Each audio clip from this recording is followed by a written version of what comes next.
విదేశాలకు వెళ్ళిపోయి ఉండవచ్చని కోణంలోనూ దర్యాప్తు కొనసాగుతోంది.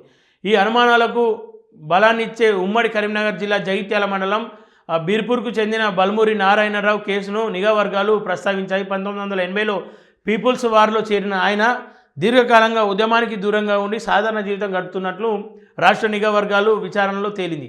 2024 డిసెంబర్లో ఛత్తీస్గఢ్ కంకేర్ జిల్లా అంతర్గర్ ప్రాంతంలో ఆయన అరెస్ట్ అయ్యారు. అదే తరహాలో మిగిలిన 38 మంది కూడా ఎక్కడో సామాన్య జీవితం కొనసాగిస్తున్నారనే అనుమానాలు వ్యక్తమవుతూ ఉన్నాయి.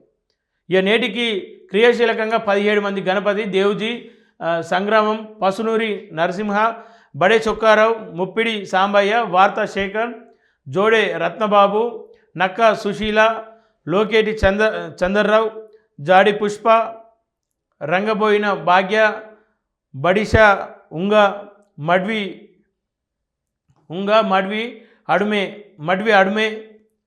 అడుమే అంటే మడ్వి హిడ్మా వాళ్ళ కుటుంబమేమో మరి.